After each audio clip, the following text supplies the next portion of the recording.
بسم الله الرحمن الرحيم الحمد لله رب العالمين وصلى الله على محمد وآله الطاهرين. Mes chers frères et sœurs, honorables invités, chers téléspectateurs, assalamu alaikum wa rahmatullahi wa barakatuh.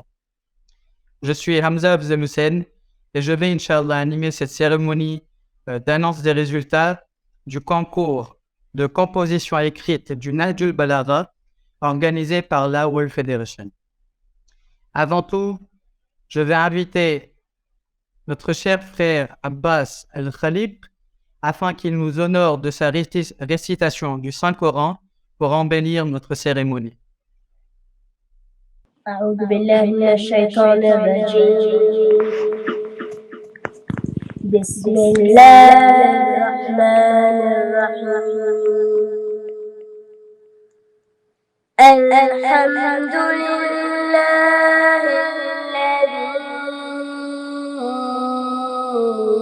أنزل على عبده الكتاب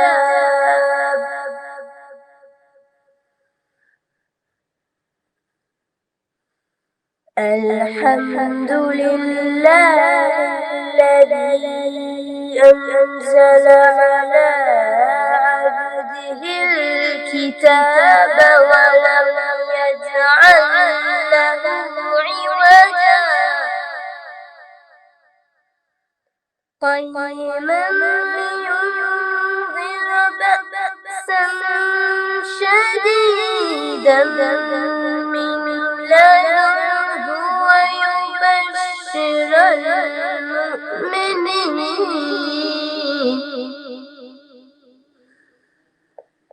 ويبشر المؤمنين الذين يعملون الصالحات أن لهم أجرا حسنا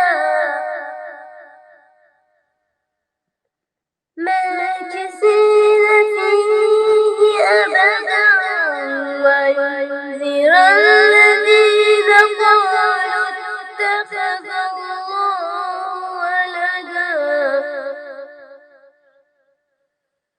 ما لهم به من علم ولا لآبائهم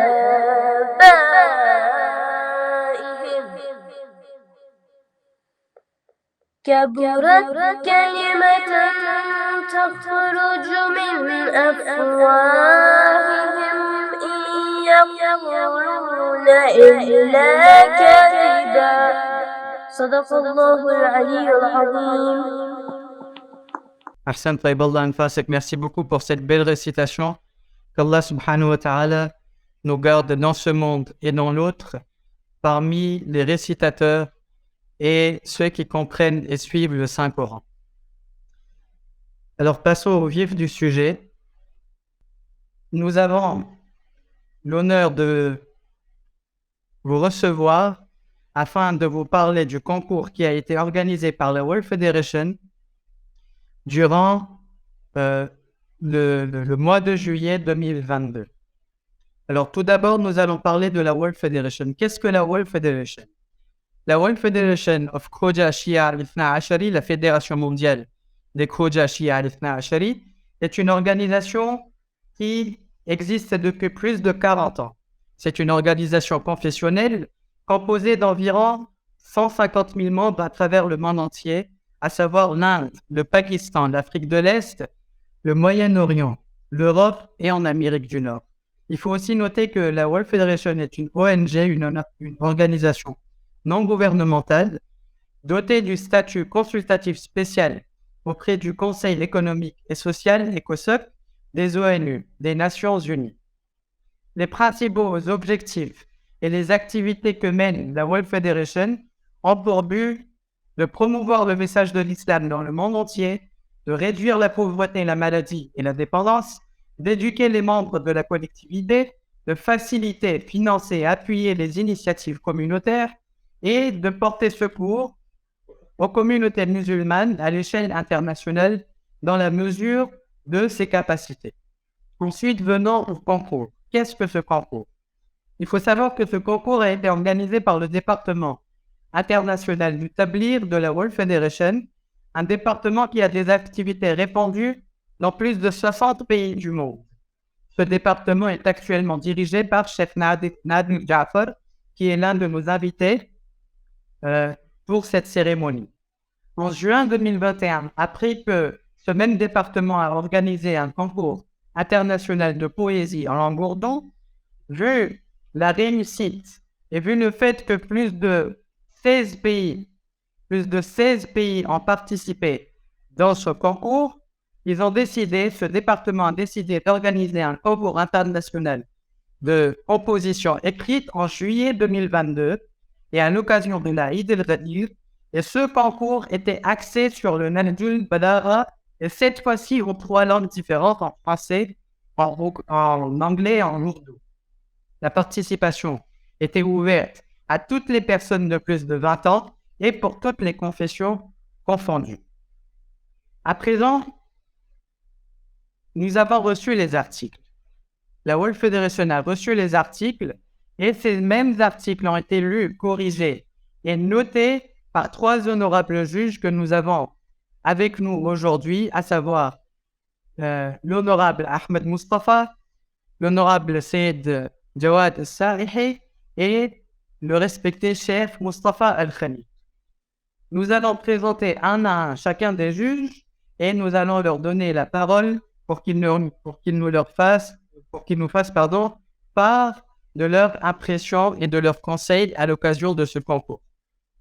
Le premier juge qui a consacré son temps et son énergie pour la correction et la lecture de ces articles était le docteur Ahmed Mustafa.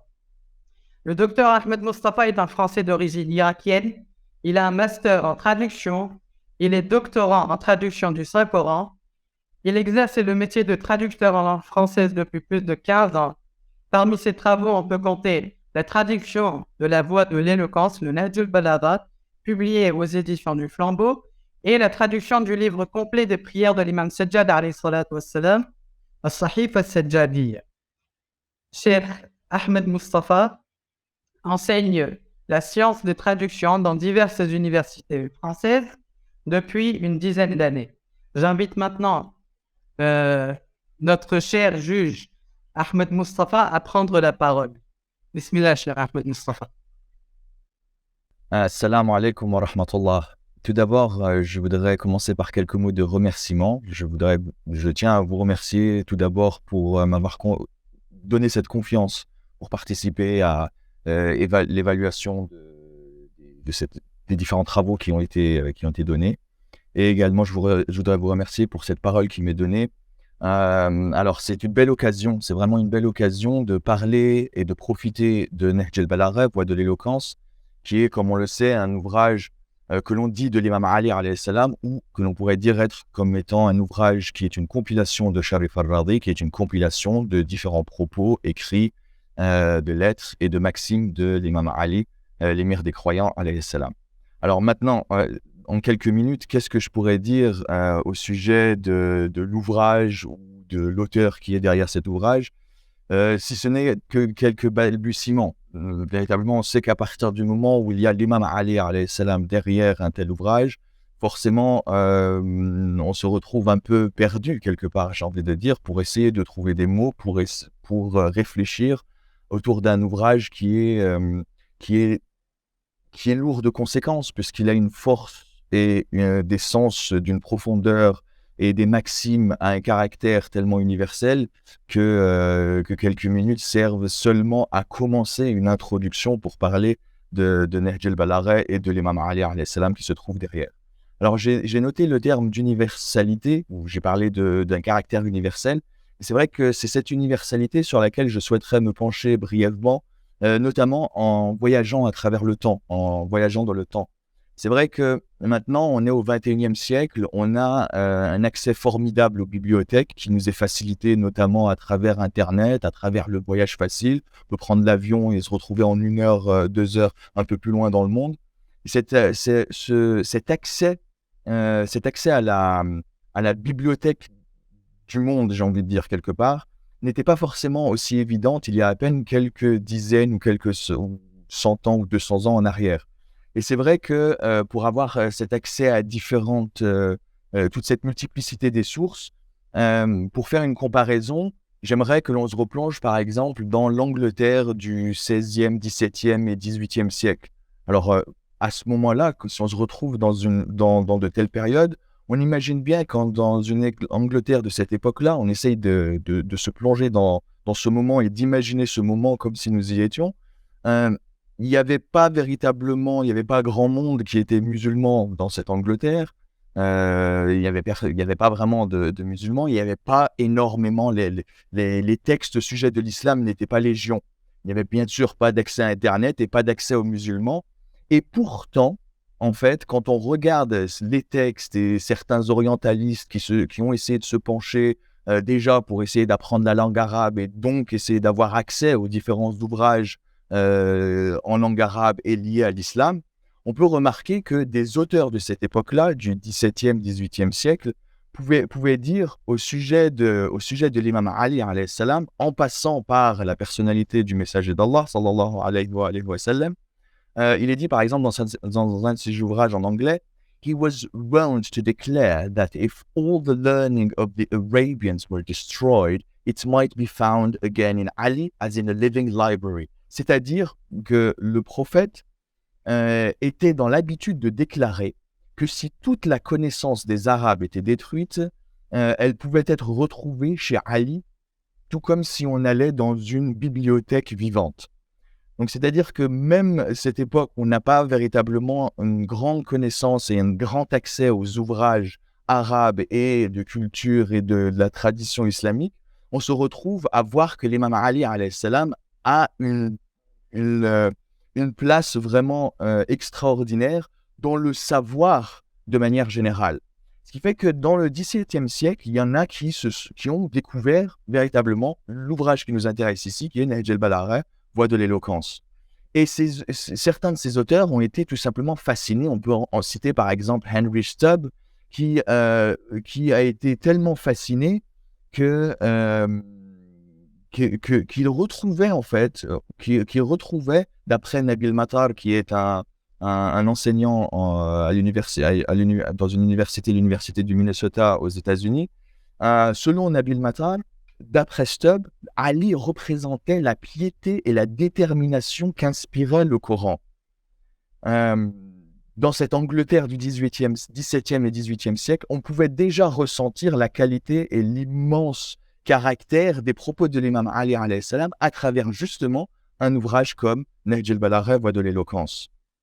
Ce qui fait qu'on retrouve déjà dans cette époque des enseignants, par exemple de l'université d'Oxford, qui commençaient à traduire des bribes, des extraits du Nahj al-Balagha, même s'ils n'étaient pas forcément publiés, mais ils en profitaient pour donner des conférences, donner des enseignements à l'université, et pour essayer de commenter, faire des exégèses finalement, et réfléchir à travers ces propos où ils sentaient en fait qu'il y avait une teneur quand même qui était particulière.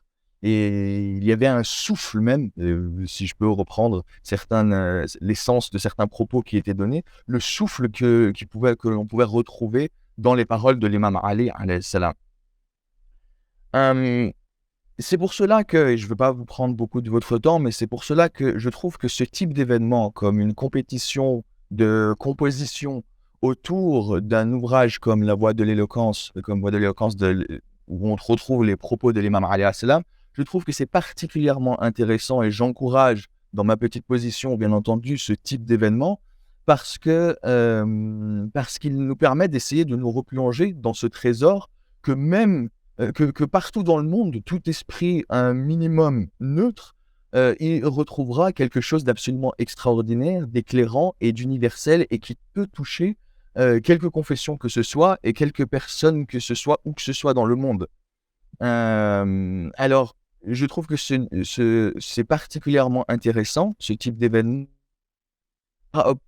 car du fait, à partir du moment où il y a une telle profondeur et des sens absolument extraordinaires, il y a une nécessité d'étudier tout l'ouvrage, de le commenter, de le contextualiser Et en plus de cela, comme on a pu le voir d'ailleurs dans les différentes propositions qui ont été données, il y a de nombreux axes par lesquels on peut rentrer dans le Nahj al-Balagha et par lesquels on peut essayer de l'étudier. Parce qu'il y a bien entendu un axe théologique, mais il y a aussi un axe historique, un axe sémantique, un axe linguistique et même, je dirais, un axe stylistique.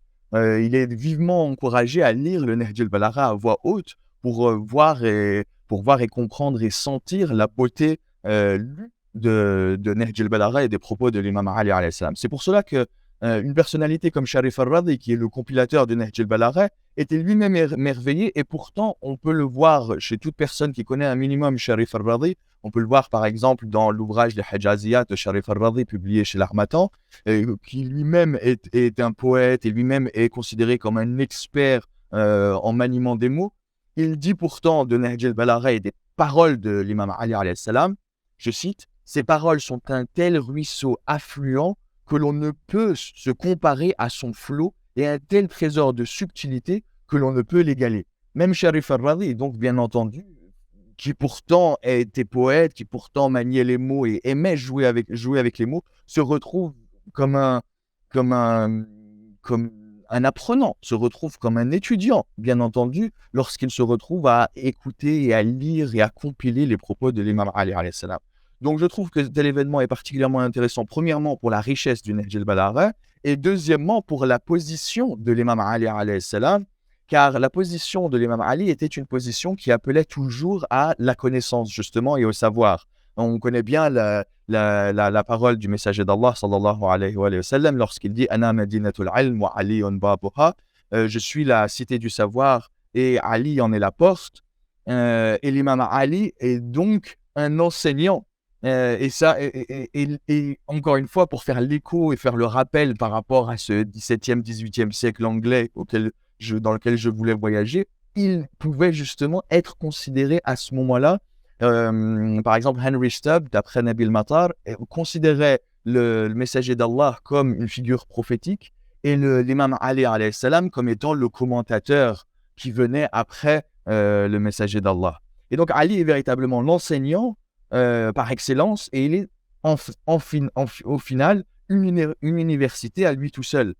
C'est pour cela que c'est intéressant de nous pousser nous-mêmes à essayer d'écrire dans un style universitaire et d'entrer dans l'université de l'imam Ali alayhi salam, car l'imam Ali lui-même nous disait « Tout réceptacle devient plus limité selon ce qui est mis dedans, à part le savoir qui, au contraire, se développe. » Et il disait à son ami Kumail, « Ô Kumail, le savoir est meilleur que les biens. Le savoir te protège, tandis que tu dois protéger les biens. Les biens décroissent en les dépensant, tandis que le savoir se multiplie en l'utilisant. » Et c'est donc vers ce savoir et le travail qui nous pousse à toujours étudier et réfléchir, c'est vers cela qu'il faut essayer de tendre toujours dans notre vie, vers l'université, car l'imam Ali alayhi salam était lui-même une université. Merci de m'avoir écouté. Merci beaucoup, cher Ahmed Mustafa. Tout d'abord, c'est nous qui vous remercions d'avoir consacré du temps et de l'énergie pour avoir corrigé et lu ces articles. Et surtout, merci de nous avoir fait voyager à travers le temps et à travers les lignes du Nahj al-Balagha. Et grâce à cela, grâce à cette analyse profonde que vous nous avez fait part lors de votre intervention, j'espère que plus d'une personne aura un déclic par rapport à cette œuvre immense et inégalée que nous avons entre nos mains, à savoir le Nahj al-Balagha. Maintenant, nous allons parler du deuxième juge et du deuxième invité que nous avons parmi nous aujourd'hui. C'est Sayyid Jawad Sarihi. Sayyid Jawad réside en Belgique. Il a un doctorat en philosophie de l'Université de Londres. Il a un doctorat en théologie, sciences coraniques et hadith. Il a un doctorat en philosophie islamique. Il était enseignant-chercheur à l'Université internationale El Mustafa de 2009 à 2018 et actuellement il est professeur de français et membre d'un groupe de réflexion d'enseignement continu à Bruxelles. Nous le remercions d'avoir participé à la correction, à la lecture de ces articles et je l'invite à nous faire part de ses paroles. Bismillah Siljad. بسم الله الرحمن الرحيم والصلاة والسلام على أشرف الأنبياء والمرسلين سيدنا محمد وعلى آل بيته الطيبين الطاهرين. Au nom de Dieu, le clément et le tout miséricordieux, et la salutation sur le prophète Mohammed et sur ses descendants. Merci beaucoup pour cette invitation pour participer avec vous en tant que juge dans ce concours et cette compétition. Et donc, j'avais vraiment l'honneur de voir des articles qui étaient très importants, qui parlent sur un sujet qui est très important aussi. Donc, si on parle sur Nahj al-Balagha, le livre et le patrimoine de l'imam Ali alayhi salam, c'est un livre qui reflète vraiment la connaissance de l'imam Ali alayhi salam. Si on veut vraiment connaître une personnalité, on peut le connaître à travers son patrimoine, son savoir, à travers sa sagesse. Et donc, Nahj al-Balagha, il présente vraiment des sciences et de la sagesse dans beaucoup de dimensions. Donc, si on peut vraiment regarder Nahj al-Balagha, on peut déduire plein de choses par rapport à la psychologie, par rapport à la sociologie, par rapport à la linguistique, par rapport aussi à les solutions qu'il le présente pour les sociétés.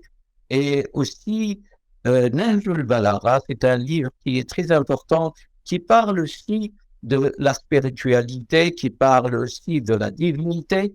Et donc, c'est rare de trouver des gens comme l'imam Ali alayhi salam, parce que quand on parle de l'invisible et quand on parle de la métaphysique, on trouve que la langue, c'est impuissante vraiment de s'exprimer sur l'invisible, sur le métaphysique. Mais l'imam Ali alayhi salam, vraiment, il avait vraiment cet art de s'exprimer avec des phrases très courtes, mais il a une certaine richesse au niveau des sens.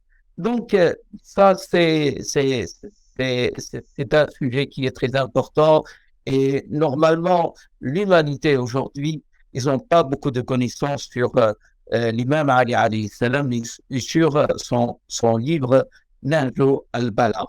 Donc, ce livre-là, en réalité, c'est un livre, si on veut dire, c'est un livre qui conduit et qui oriente l'être humain au bonheur de dunya et l'akhira. Et donc, on va trouver dans Nahj al-Balagha, si on lit Nahj al-Balagha, on va trouver dans Nahj al-Balagha toutes les solutions, toutes les propositions de vivre ça au niveau mental, au niveau spirituel. Et il présente vraiment une richesse qui est énorme au niveau de la science.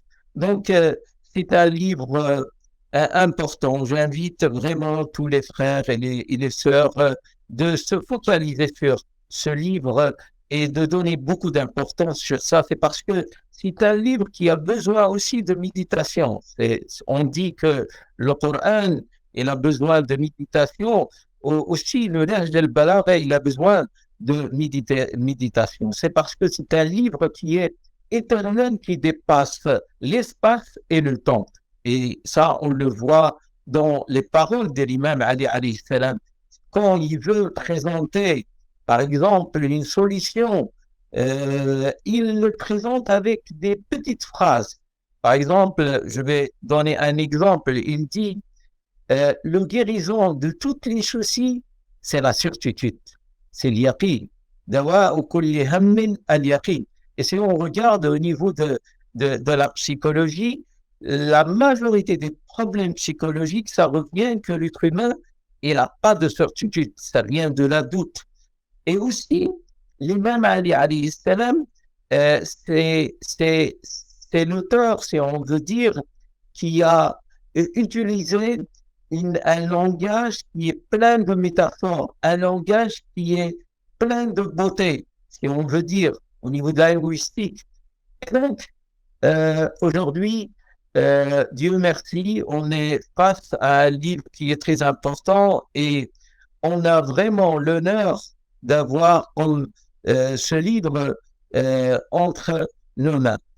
Ce que je voulais dire, que les articles qui étaient abordés ici dans ce concours, il était très important.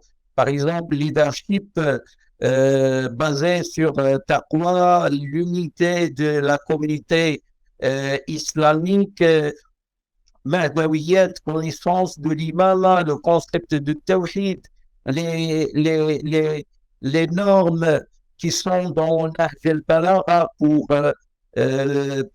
résoudre les problèmes sociaux, psychologiques, aussi la santé mentale, aussi le sujet de plan stratégique de la charité dans Nahj al-Balagha. Ce sont des sujets qui sont très importants et je pense que Nahj al-Balagha, il est très riche et il a beaucoup de sujets à travailler sur Nahj al-Balagha. Les conseils que je peux donner à les frères et les sœurs francophones, que j'invite tous les frères et les sœurs francophones d'avoir de connaissances sur Nahj al-Balagha et de rédiger des thèses s'ils font des universitaires ou ils font des mémoires ou des thèses dans l'université, c'est un sujet qui est très important. Deuxième chose, j'invite aussi les frères de mémoriser Nahj al-Balagha. C'est pas seulement d'étudier Nahj al-Balagha, de mémoriser certains passages comme par exemple Khutbat al-Muttaqin, le discours des pieux. Et aussi, j'invite les frères aussi de se focaliser sur ce livre et de présenter ce livre à les autres. On est dans une société qui est occidentale et il y en a plein de gens qui ne connaissent pas Nahj al-Balagha. C'est un livre qui est très important de le présenter à les frères et les sœurs qui sont ici en Occident. Aussi, c'est très important d'étudier Nahj al-Balagha, c'est parce que Nahj al-Balagha, c'est un livre qui est plein de connaissances et de sagesse, et c'est un livre qui nous donne aussi une méthodologie de l'interprétation du Coran, et c'est un livre aussi qui nous enseigne vraiment la question du tawhid, la croyance. Ici, en Europe, on a vraiment des problèmes au niveau des croyances, on a des problématiques, on a des questions qui se posent au niveau de l'université. Le fait d'aller à Nahj al-Balagha, d'étudier la question de tawhid sur Nahj al-Balagha, les preuves et les arguments que l'imam Ali alayhi salam il a présentés, on va voir vraiment que on aura une grande base au niveau de notre tawhid ici en Europe. Donc, je remercie tous les organisateurs de ce concours et vraiment, c'était une bonne occasion pour moi pour profiter de cette occasion pour lire les articles des frères et des sœurs. Merci à vous tous. Merci beaucoup, Sayyid Jawad, de nous avoir fait part de vos conseils. Qu'Allah subhanahu wa ta'ala nous offre l'opportunité de méditer, d'étudier, de mémoriser les textes du Nahj al-Balagha. Et comme vous le dites, les sujets qui ont été présentés lors de ce concours, les 14 différents sujets et titres qui ont été présentés durant ce concours avaient non seulement pour objectif de reconnecter nos frères et sœurs à cet ouvrage important, mais aussi de le faire connaître au monde et surtout de répondre aux attentes et aux défis auxquels nous faisons face à notre époque. Donc, merci beaucoup pour cette intervention et nous allons maintenant passer au troisième juge qui a été d'une grande aide dans la lecture et dans la correction des articles qui nous ont été envoyés par les participants, à savoir Cheikh Mustafa Al-Khaliq, l'honorable Cheikh Mustafa Al-Khaliq. Il est originaire de la ville sainte de Karbala. Il a fait 9 ans d'études approfondies au sein de la Hawza. Il est actuellement doctorant en sciences religieuses. Il réside actuellement en Grande-Bretagne au Royaume-Uni et exerce le tabliq dans plusieurs pays, notamment en français et en arabe, depuis 2001. J'invite alors le Cheikh Mustafa Al-Khaliq à nous faire part de son intervention. Bismillah, Cheikh Mustafa. أعوذ بالله السميع العليم من الشيطان الرجيم بسم الله الرحمن الرحيم وبه نستعين إنه خير ناصر ومعين رب صل على محمد وآله الطيبين الطاهرين اللهم صل على محمد وآل محمد. Très rapidement, avant de mentionner quelques points qui peuvent peut-être être utiles pour les frères et les sœurs qui ont participé dans les articles, pour écrire ces articles, il faut savoir que Amir al-Mu'minin salamullah alayh, comme les juges l'ont mentionné, ce n'est pas l'auteur de Nahj al-Balagha, et Nahj al-Balagha ne représente absolument pas toute la richesse immense et la sagesse absolue que Allah subhanahu wa ta'ala a transmis à son noble prophète, et notre noble prophète a transmis à Ali salamullahi alayhi Amir al-Mu'minin. Donc vraiment, Nahj al-Balagha ne représente que on peut même pas dire des gouttes de l'océan de Azama et la sagesse de Amir al-Mu'minin. Vraiment, c'est une réalité. Ce n'est pas des phrases pour des discours. Ce n'est pas pour dire qu'on aime Imam Ali salamullahi alayhi. Absolument pas. C'est une réalité dans notre théologie, dans notre dogme. Ali ibn Abi Talib est au-dessus de toutes les créatures dans cette existence, et en-dessus c'est moins que le créateur, mais au-dessus et plus haut que les créatures. Doun al-Khaliq fawqa al-Makhlouq. Donc, c'est impossible de décrire et d'expliquer finalement le statut de Ali ibn Abi Talib alayhi salam. De la même façon, si on ne peut pas connaître Ali salamullahi alayhi Amir al-Mu'minin, comme le prophète a dit, il te connaît toi que moi et Allah, c'est-à-dire on ne peut pas connaître la vérité et le statut de Amir al-Mu'minin. Donc, on ne va pas prétendre de connaître, et de prétendre de savoir et de connaître et de comprendre la profondeur de Kalam Amir al-Mu'minin, des paroles de Amir al-Mu'minin. Pourquoi je dis ça? Ce n'est pas, encore une fois, ce n'est pas des discours, c'est des pensées mentionnées par Ahl al-Bayt alayhi salam et par notre noble prophète sallallahu wa sallam alayhi. Que Khutbat al-Muttaqin, que notre cher frère Sayyid al-Sayhi a mentionné, par exemple, à titre d'exemple, ou par exemple le premier discours de Amir al-Mu'minin de Nahj al-Balagha.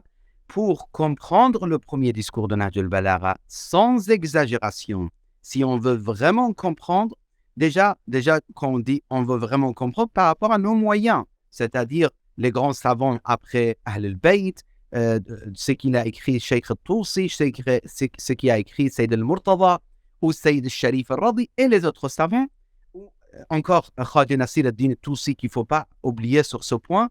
La question théologique mentionnée dans le premier discours de Amir al-Mu'minin, ça nécessite, je ne sais pas combien de centaines de pages à écrire et développer pour expliquer.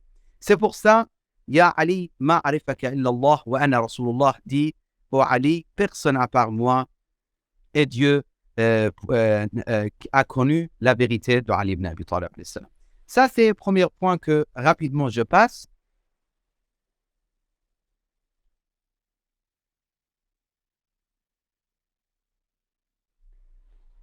Deuxième point, si vous me permettez, si la voix est claire, je continue.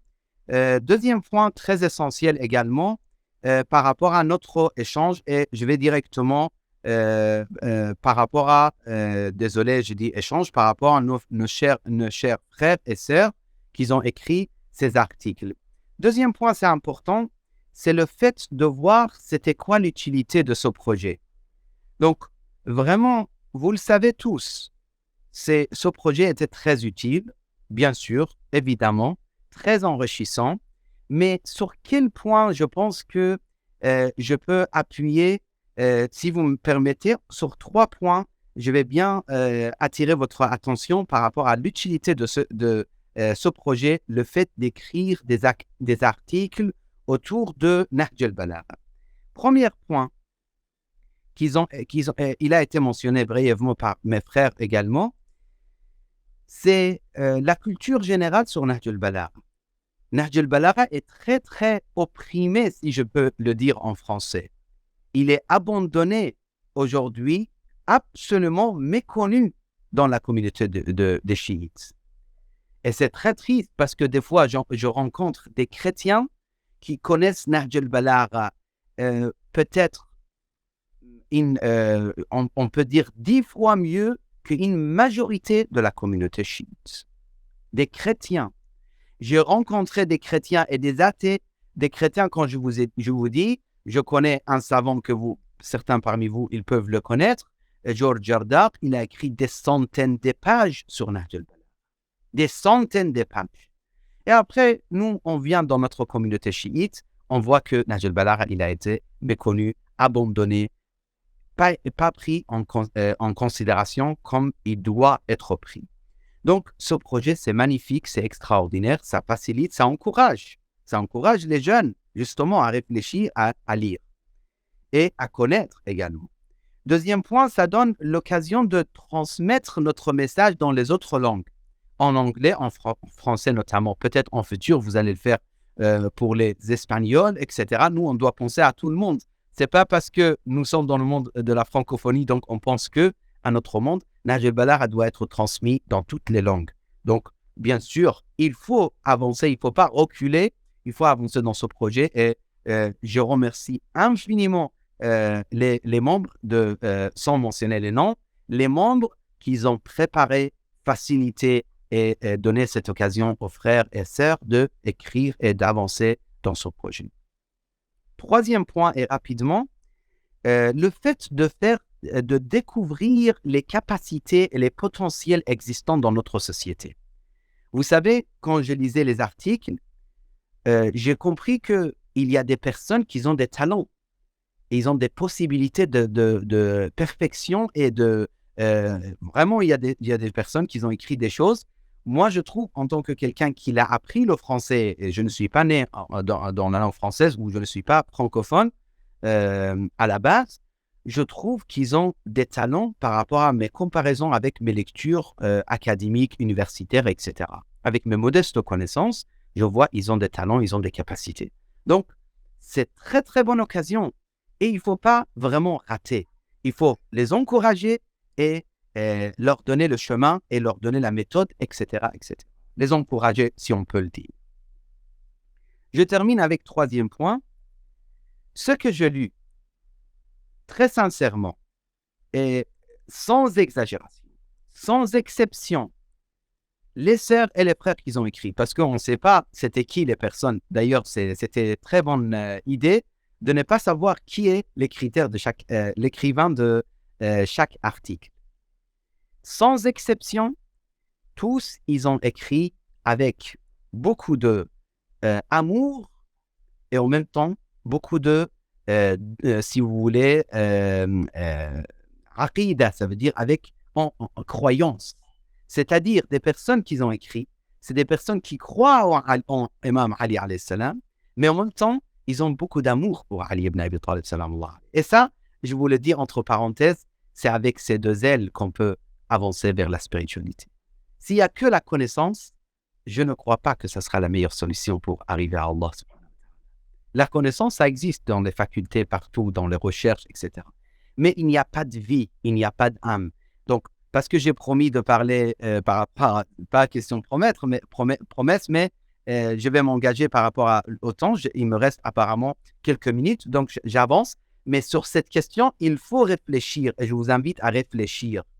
Pourquoi il y a des textes vivants et il y a des textes très riches, mais sans vie?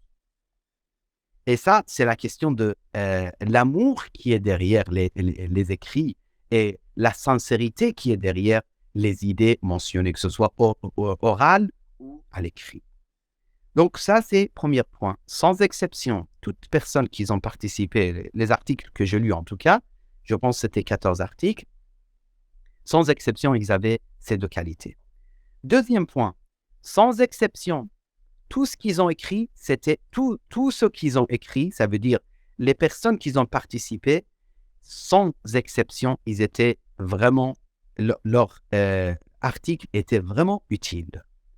Et il y avait des choses à dire. Après, il y a des articles beaucoup plus riches, il y a des articles un peu moins riches, mais sans exception, il y avait des choses utiles mentionnées et développées. Et ça, il faut vraiment remercier. Moi, personnellement, je remercie toutes les personnes qui ont participé. Toujours dans le troisième point, un autre point que je dois rajouter ici, et que je trouve, avec ce point, je vais essayer de terminer, et que je trouve c'est très important, c'est le fait de savoir maintenant comment perfectionner ou améliorer les articles. Vous savez, dans les facultés, on apprend la méthodologie. Dans les hawza, on apprend la connaissance ou le savoir, on étudie. Mais il n'y a pas vraiment méthodologie universitaire. Moi, je pense les deux, c'est nécessaire. Étudier hawza, il ne faut pas croire que si vous avez étudié une vingtaine d'années à la faculté, ça y est, vous êtes un spécialiste de l'islam. Moi, personnellement, je vous le dis, et même si peut-être ce que je dis, peut-être ça va pas plaire à certains, mais il faut le dire parce que c'est modestement ce que je pense. L'université tout seul, ça ne suffit pas. Tu dois rentrer chez les savants spécialistes qui croient à ce qu'ils disent. Et il y a énormément de choses pour développer ce point. Pourquoi je dis ça? Je passe. Et également, pour celui qui veut écrire des articles, juste partir à la hawza, ce n'est pas suffisant. Il faut qu'il passe quelques années d'études où il essaye d'apprendre, s'améliorer, comment ça se fait, comment ça s'écrit les articles, les questions de translittération, comment ça se passe, les questions de système bibliographique des articles, comment ça se passe, etc., etc. Et c'est pour ça, je pense que les personnes qui ont écrit, il y avait des personnes qui avaient un peu plus de connaissances par rapport à ce point, il y a d'autres qui avaient moins de connaissances. Donc, c'est vrai, c'est parmi les critères des articles, mais ce n'est pas parce que quelqu'un n'a pas réussi aujourd'hui, je ne sais pas les résultats, ça sera quoi, ce qu'ils vont mentionner, ce n'est pas ma responsabilité, mais ce n'est pas parce que vous n'avez pas eu la place première ou deuxième ou troisième, c'est parce que votre article n'était pas riche. Peut-être il y a des critères, peut-être il y a des points que les juges, ils ont vu, ça diminuait les notes, etc. Ce n'est pas important. Moi, je pense, et je termine, celui qui a écrit pour Imam Ali, ne serait-ce que quelques lignes, il le verra le jour de jugement devant lui comme lumière, Inch'Allah, qui l'amène vers l'amour de Ahl al-Bayt alayhim salam. Je remercie infiniment toutes les personnes qui ont participé, facilité, organisé ce projet. Wa sallallahu ala sayyidina Muhammadin wa alihi at-tayyibin at-tahirin. Ahsantum, merci beaucoup, cher Cheikh. Merci beaucoup pour ces éclaircissements, vos conseils, vos éclaircissements, votre expérience vont servir non seulement à ceux qui ont participé à ce concours, mais aussi à ceux qui nous regardent, Inch'Allah, en ce moment.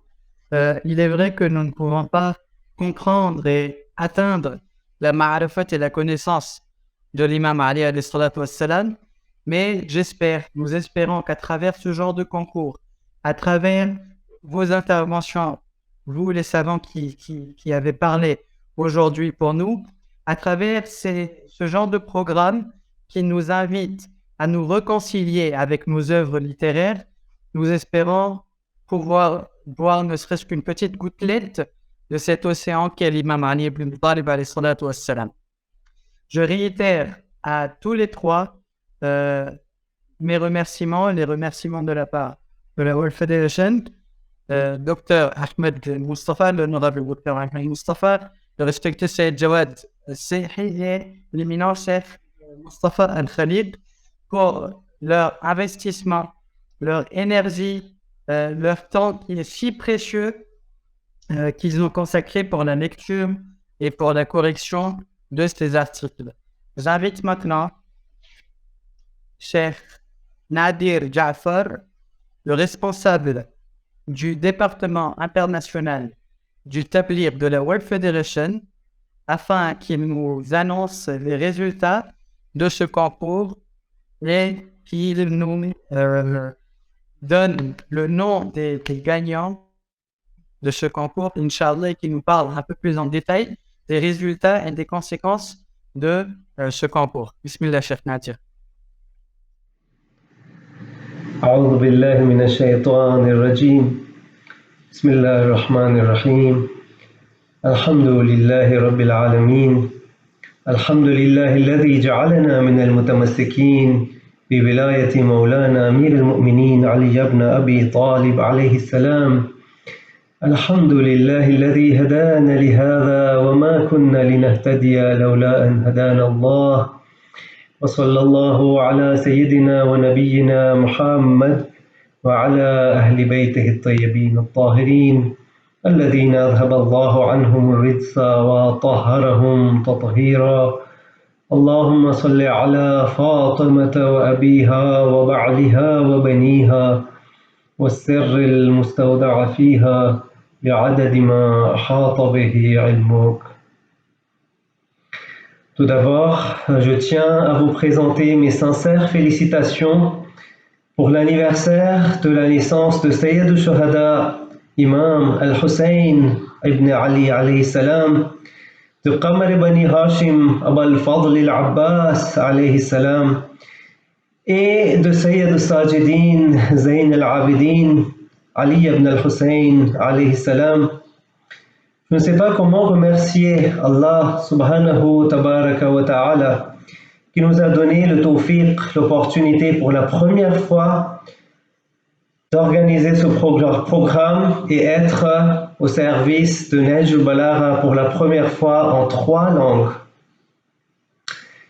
Et ceci était grâce à l'aide et aux efforts des professeurs et des juges qui nous ont aidés à évaluer les articles reçus.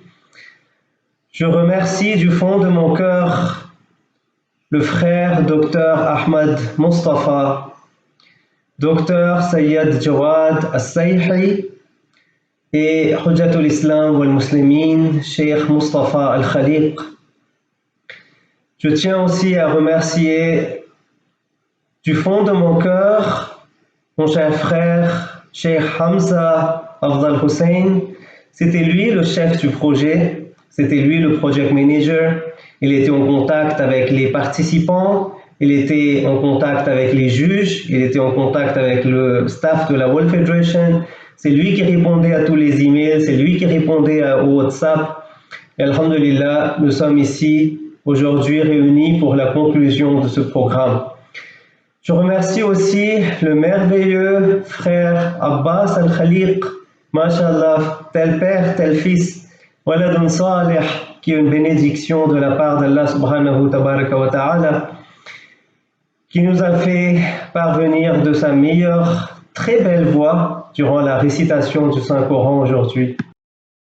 Nous apprécions aussi tous les messages et les conseils qui nous ont été partagés par les professeurs, les juges, le fait d'apprendre Nahj al-Balagha, le fait de lire les khutbahs, le fait de mémoriser quelques parties de la Nahj al-Balagha, le fait d'introduire et présenter Nahj al-Balagha aux autres, et surtout le fait de pratiquer les enseignements de Imam Ali ibn Abi Talib alayhi salatu wassalam dans notre vie quotidienne.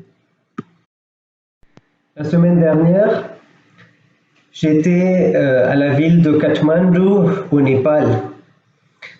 Le projet au Népal avait commencé avant 4 ans avec environ 16 familles réfugiées chiites qui étaient au Kathmandu. Et on a envoyé une personne là-bas, un muballigh, pour faire tabligh. Et là, après 4 ans, quand nous avons visité la ville de Népal, la capitale des hindous dans le monde, Kathmandu, la capitale bouddhiste dans le monde, Bouddha est né au Népal.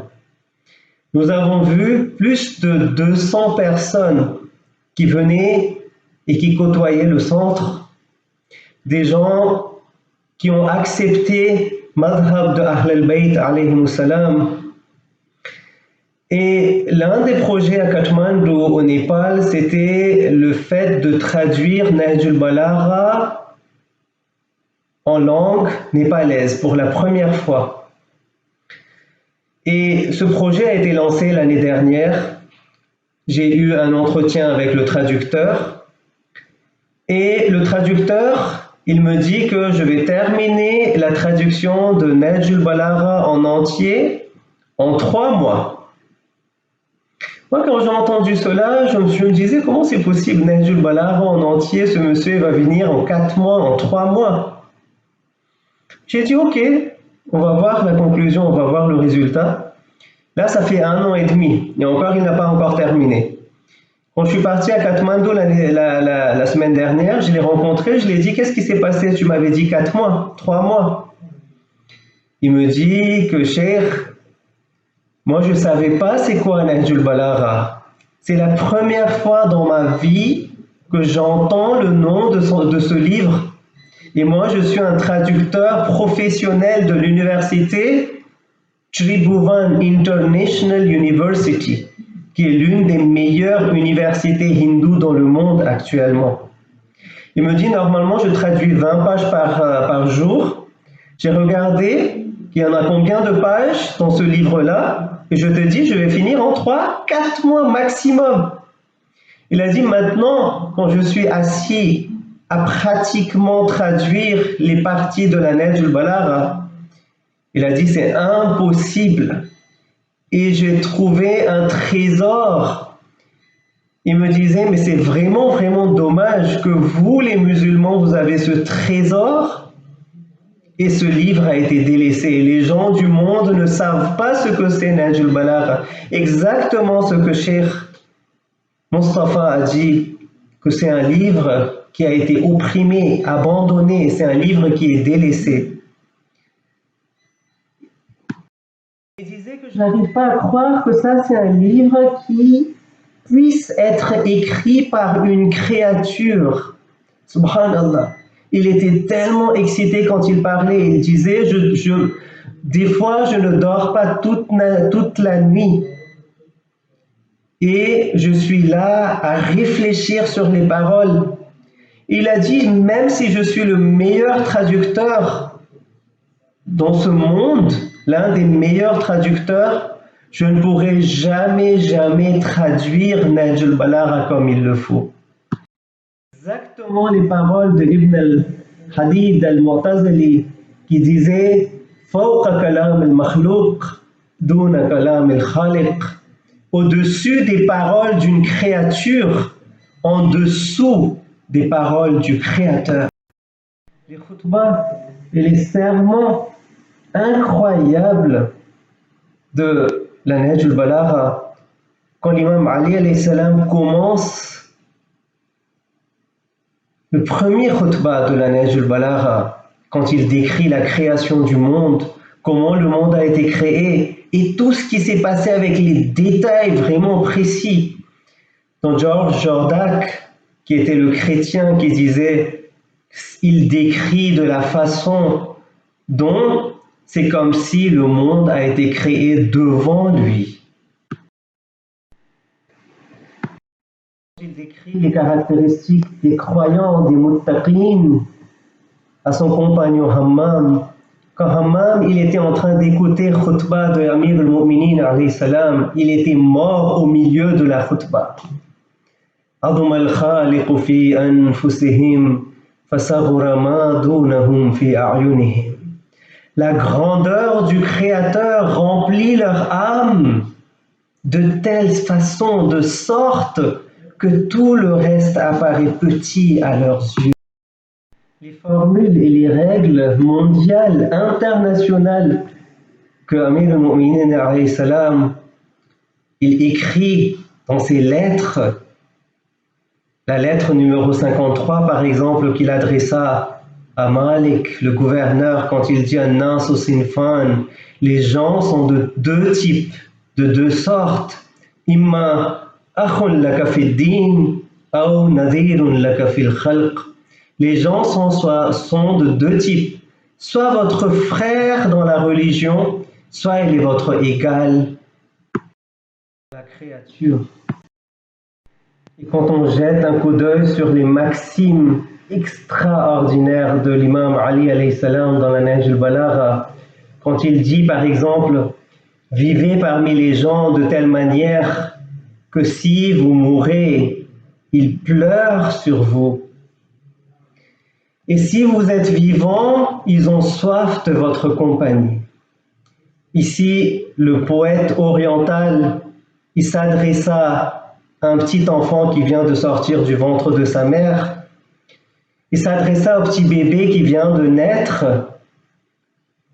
et il convertit les mêmes paroles de l'imam Ali alayhi salam en poésie et il dit « Petit enfant, quand tu entres dans ce monde, tu pleures. Le bébé, quand il vient dans ce monde-là, il pleure, tandis que les gens sourient autour de toi. Tâche de vivre dans ce monde de sorte que quand tu meurs, tu souris et les gens pleurent autour de toi. » Le monde aujourd'hui est dans un manque. Chacun recherche un trésor qui est perdu. Et ce trésor peut être retrouvé en étudiant, en analysant les paroles merveilleuses de l'imam Ali alayhi salatu wassalam dans la Nahj al-Balagha. Avec ça, Inch'Allah, on arrive à la conclusion et Inch'Allah, il y a tous les spectateurs, les participants, ils sont en train d'attendre le résultat. Avant d'annoncer le résultat, je tiens à partager quelques informations importantes. Quand on a lancé ce programme en langue française, il y en a eu environ 53 personnes qui ont contacté. Donc le nombre d'interactions qu'il y a eu, c'était 53 personnes. Parmi les 53 personnes, il y en a 48 qui ont été inscrits, dont 26 femmes et 22 hommes. Les participants étaient de 9 pays du monde, âgés entre 20 et 60 ans. Les sujets qui ont été proposés, il y en avait 14 différents sujets, les variétés de sujets, Nahj al-Balagha, meilleur tafsir du Coran. Le concept du tawhid à la lumière du Nahj al-Balagha. Ligne directive du Nahj al-Balagha pour la jeune génération dans cette ère moderne. Le droit de l'homme et le Nahj al-Balagha. Critères de distinction entre le vrai et le faux à partir du Nahj al-Balagha. Montée et déclin des communautés à la lumière du Nahj al-Balagha. Unité de la communauté dans le Nahj al-Balagha. Développement personnel et éducation de l'âme à partir du Nahj al-Balagha. La conscience purifiée et la plénitude du cœur à partir du Nahj al-Balagha. Le concept de Mahdawiyya dans le Nahj al-Balagha. La connaissance, ma'arifa de l'imam à travers les paroles de l'imam dans le Nahj al-Balagha. La santé mentale dans le Nahj al-Balagha. Le leadership basé sur la taqwa et système de la meilleure gouvernance d'après le Nahj al-Balagha. Et enfin, plan stratégique de charité à partir du Nahj al-Balagha. Alhamdulillah, c'était très bien pour la première fois en langue française. Avec votre permission, cher Cheikh Hamza, je vais Inch'Allah annoncer le résultat, les gagnants. Alhamdulillah, nous avons eu 48 gagnants. Parce qu'on a eu 48 participants. Et tous les participants sont des gagnants, alhamdulillah. Aux yeux d'Allah, ils sont tous des gagnants, Inch'Allah gagnants dans ce monde et dans l'au-delà. Mais les juges, ils ont sélectionné 9 personnes et il y avait 3 catégories de prix. Donc, les gagnants, je commence par le 3e prix, les gagnants qui ont reçu, Inch'Allah, $200 chacun. C'est Sœurs de la Réunion, Taïra Ahmad. Et le sujet qu'elle a traité, c'était Nahjul Balagha, meilleur tafsir du Coran. 2e personne, 3e catégorie, frère Abdelraouf Henoumi de la France. Le concept du Tawhid à la lumière du Nahjul Balagha. Et 3e personne qui a reçu aussi les $200, Inch'Allah, c'est frère Azad Asghar Ali de Madagascar, qui a traité le sujet, le concept du Tawhid à la lumière de Nahjul Balagha. Récitons un grand salawat pour ces 3 personnes. Allahumma salli ala Muhammad wa ali Muhammad. Pour le 2e prix, ça a été annoncé $500 par personne. Donc, 2e catégorie des gagnants, nous avons le frère de la Belgique, frère Hadi Ad-Demistani. Le sujet qu'il avait pris, c'était montée et déclin des communautés à la lumière du Nahjul Balagha. Ensuite, une sœur de la Réunion, sœur Iman Lagueni. Le sujet qu'elle a traité, c'était le leadership basé sur la taqwa et système de la meilleure gouvernance d'après le Nahjul Balagha. Et la 3e personne qui habite à la sainte proximité d'Amir al-Mu'minin alayhi salatu wassalam, à Najaf al-Ashraf, sœur Anisha Issoufali, et le sujet dont elle a traité, c'était le plan stratégique de charité à partir du Nahjul Balagha. Récitons un grand salawat pour ces 3 gagnants aussi. Allahumma salli ala Muhammad wa ali Muhammad.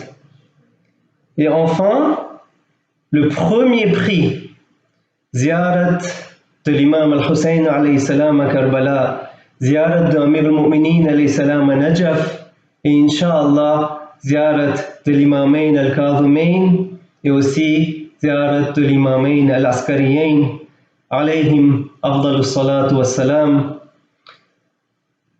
Le premier prix, le gagnant, c'est le frère du Congo. Je pense, j'ai besoin d'apprendre aussi un peu le congolais pour pouvoir prononcer le nom correctement. Frère Misbah Tabu Mbale Lubangi du Congo. Et c'est lui qui a emporté le premier prix. Et le sujet dont il a traité, c'est Nahjul Balagha, meilleur tafsir du Saint-Coran. Même catégorie, premier prix, ziyarat de Atabat al-Aliyat, ziyarat de l'Irak. C'est une sœur qui habite très très loin. Sœur Romana Hassam Alibay, de la Réunion.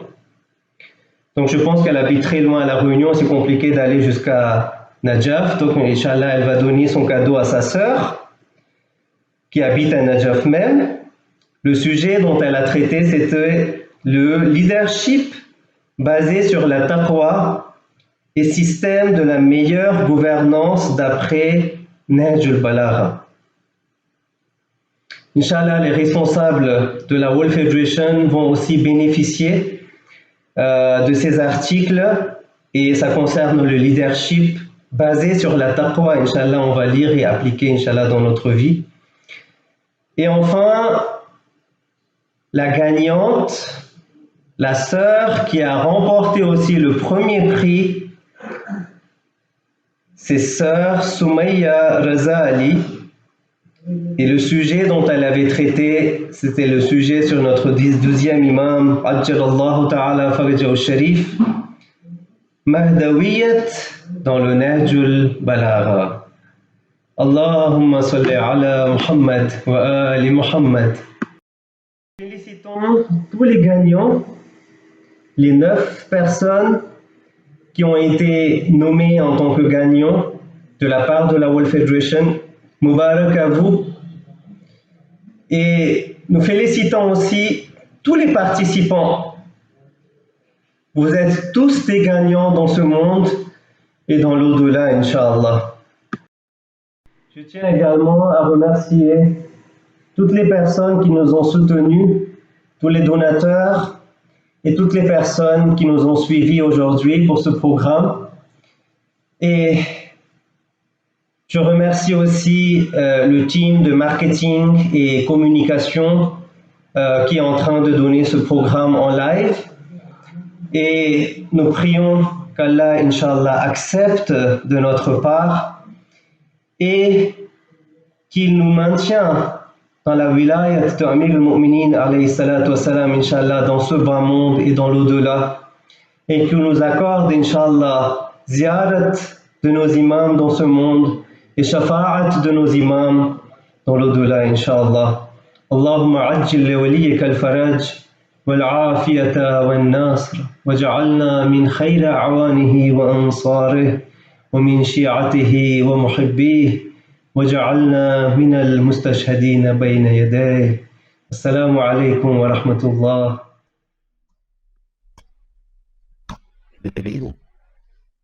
Merci beaucoup, Cheikh Nadir, pour ces expériences que vous nous avez partagées. Et surtout, félicitations à tous les gagnants ainsi qu'à toutes les personnes qui ont participé à ce concours.